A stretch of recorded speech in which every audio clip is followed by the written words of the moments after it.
Alhamdulillah dina iki cuacane jan cerah tenan cah. Dadi jan cocok tenan kanggone awakku sing aktivitase ning jaba ruangan ngono iki. Lah iki rencanane iki arek ngrampungne lek ku nyemprot suket ning tanduran singkong ngono lho cah. Poso wingi kan wis tak semprot tapi kurang rampung ngono lho garek saidik meneh. Dadi mumpung cuacane cerah iki wis ndang-ndang tak rampungne ngono ae.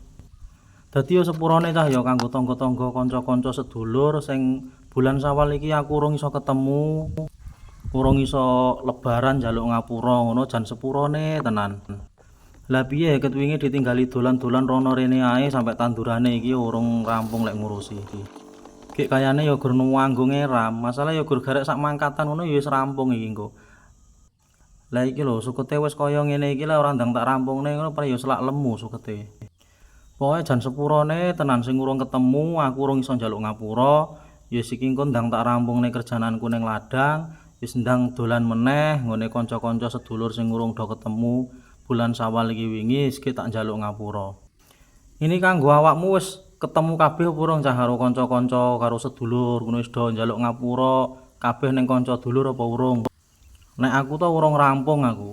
Mangane iki wis tak nyelakne ngerjani ning ladang dhisik ndang tak rampungne kerjananku sing ketunda poso wingi. Gek keliling dolan-dolan meneh njaluk ngapura ngono.